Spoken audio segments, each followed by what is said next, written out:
When I started to go with John, I wasn't quite 17. It was the beginning of rock and roll and all those sorts of things when the music was changing. And my cousin Richard first started us going over to the Westbury Hall. They'd started a dancing school. And he said, come along to the dancing school. There's some boys come down from the bush, from Tokemore. And that's when I went over and met Ian, and then in turn John. When I saw John, he had my cousin sitting on his knee. I thought, oh, that's a bit, So I thought, I'll invite him over for dinner. Mum thought he was pretty good. My dad didn't like him at all. Thought, you're not going with him.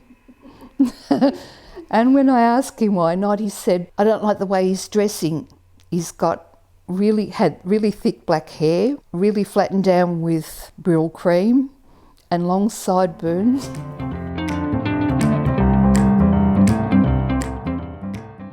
None of the boys had cars or anything then. They just couldn't afford them. And if they did have cars, they were really old cars that they had to patch up every time they went out on the road.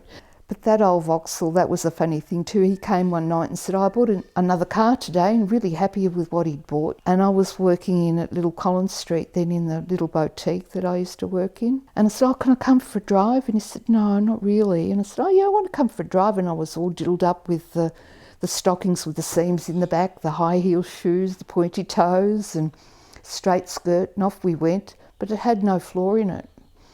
And it was pouring with rain, and when I got home, that was my dad would get upset going out in a car like that with my girl, because I was covered in mud that had sprayed up off the tyres.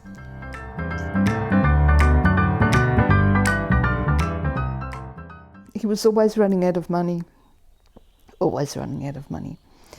And he'd be going home Saturday night in one of these little cars, and he'd only get so far and run out of petrol.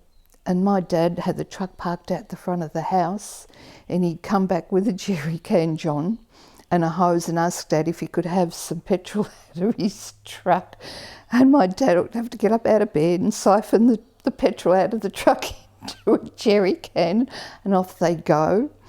In the end, my dad bought him a jerry can, filled it with fuel and left it in the garage, and nobody was allowed to touch that. That was Cox's Saturday night fuel.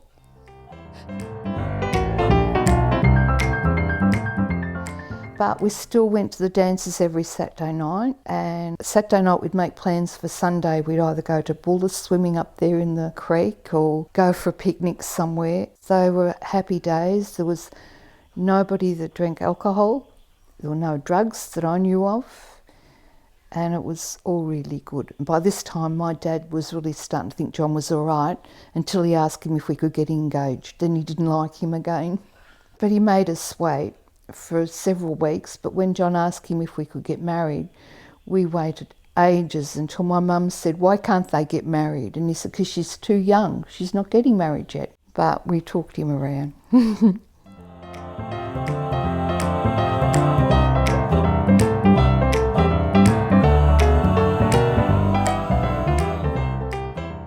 So I was 19 in the January. We were married on the 5th of March, 1960. And it was just a perfect day. They'd built a new church in Kent Road.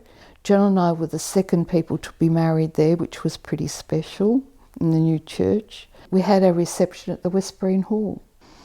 And the week that we were getting married, the Vauxhall died. So we were going to Warrnambool for our honeymoon. And Richard again came to the rescue. He had an old Chev, and he said, oh, take my car, don't worry, don't stay home, take my car. So off we went, and on the way home, the gearbox played up. So we parked it on the side of the road, and we had to hitchhike back to Colac to ring somebody. And a cattle truck pulled up, and here we were in the truck with cattle all in the back.